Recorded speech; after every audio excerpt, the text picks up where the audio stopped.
جنگل میں کالو کوا اور گوری کوے نے ایک نیا کام کھول رکھا تھا۔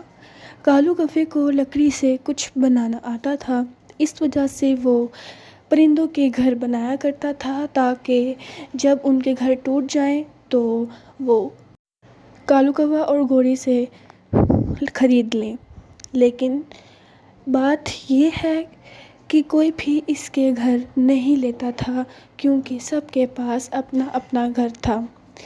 یہ بہت زیادہ پریشان دونوں کے دونوں رہتے تھے کہ اپنا کاروبار کیسے چلائیں۔ تو ایک دن گوری کوے نے کہا، مجھے ایک بہت اچھی ترکیب سوچی ہے۔ میرا خیال ہے کہ ہم ہر روز ایک ایک پرندے کا گھر توڑ دیا کریں گے، اور سب برسات کی وجہ سے بہت پریشان ہیں تو انہیں مجبوراً ہمارا گھر خریدنا ہوگا جو ہم بناتے ہیں۔ اس طرح ہماری کمائی بہت ہی زیادہ اچھی ہوگی اور ہم آہستہ آہستہ امیر ہو جائیں گے۔ لیکن ہمیں ہر روز ایک ایک پرندے کا گھر توڑنا ہوگا، تب جا کر ہمیں کامیابی مل سکتی ہے۔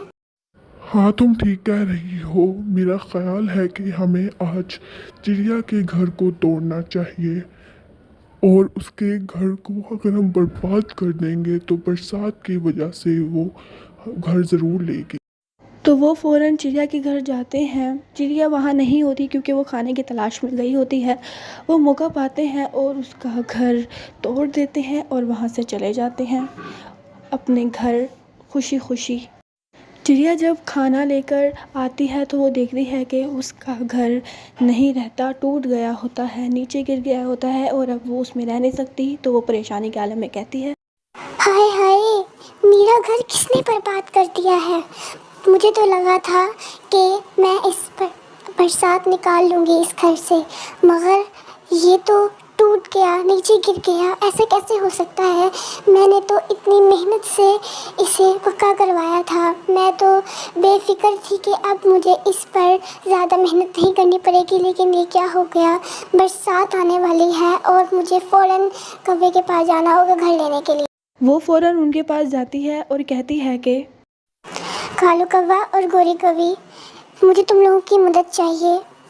دراصل بات یہ ہے کہ میں کھانا لینے کی گئی تھی تو وہاں جب میں آئی تو میرا گھر ٹوٹ چکا تھا۔ برسات آنے والی ہے اور تم گھر دے دو مجھے جو تم بناتے ہو لکڑی سے، میں اب اسی سے گزارا کروں گی۔ ہاں ہاں، ٹھیک ہے، تم لے لینا ہمارا گھر، میں تمہیں بیچ دیتا ہوں گھر، لیکن مجھے پیسے چاہیے پورے ابھی۔ ہاں ٹھیک ہے۔ دراصل میرے پاس ابھی اتنی کمائی نہیں ہے، میرے پاس اتنے زیادہ پیسے نہیں ہیں۔ میں ادھار ابھی کروں گی، بعد میں دے دوں گی تم لوگوں کے پیسے۔ نہیں، بالکل بھی نہیں، ہم ادھار نہیں کرتے، ادھار اچھی نہیں ہوتا، مجھے ابھی پیسے چاہیے، اگر دو گی تو مل جائے گا۔ تو وہ پیسے دے دیتی ہے اور وہاں سے چلی جاتی ہے اور شام تک اس کا گھر ٹھیک ہو جائے گا۔ وہ کہتے ہیں، جب وہ چل جاتی ہے تو وہ کہتے ہیں کہ ارے، مجھے تو بہت ہی زیادہ خوشی ہے کہ ہم نے اتنے زیادہ پیسے کما لیے ہیں۔ شکر ہے کہ کسی کو بھی نہیں پتا ہماری چال کے بارے میں۔ دراصل ہمارا نام ہی کچھ ایسا ہے، اگر میں نہ سوچتی تو شاید کچھ نہ ہوتا۔ ہاں ٹھیک ہے، بھلے ہی تم نے سوچا ہو، لیکن اس کو سر انجام تو میں نے ہی دیا ہے، تو اس کا حصہ مجھے بھی جاتا ہے۔ ویسے تم مجھے بتاؤ کہ یہ اب کسی کو پتہ نہیں لگنے دیں گے ہم، لیکن کسی کو پتہ چل گیا تو؟ نہیں، کسی کو پتہ نہیں چلے گا کہ ہم بے ایمانی کا کاروبار کرتے ہیں۔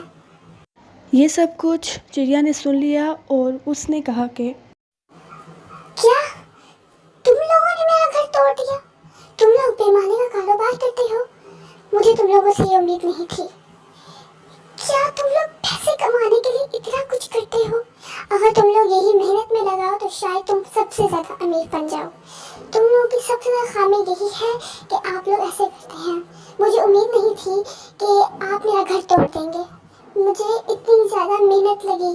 میں آپ سے پیسے واپس نہیں لوں گی کیونکہ وہ پیسے آپ نے توڑ تو دیے، لیکن جو میں آپ سے گھر لے کر جا رہی ہوں وہ اس کے بدلے میں ہے۔ میں سب پرندوں سے کہہ دوں گی کہ کوئی بھی آپ سے کچھ نہ کرے، اور اگر آپ نے کچھ بھی کسی کا گھر توڑنے کی کوشش کی تو آپ کو اس جنگل کو چھوڑ کر جانا ہوگا۔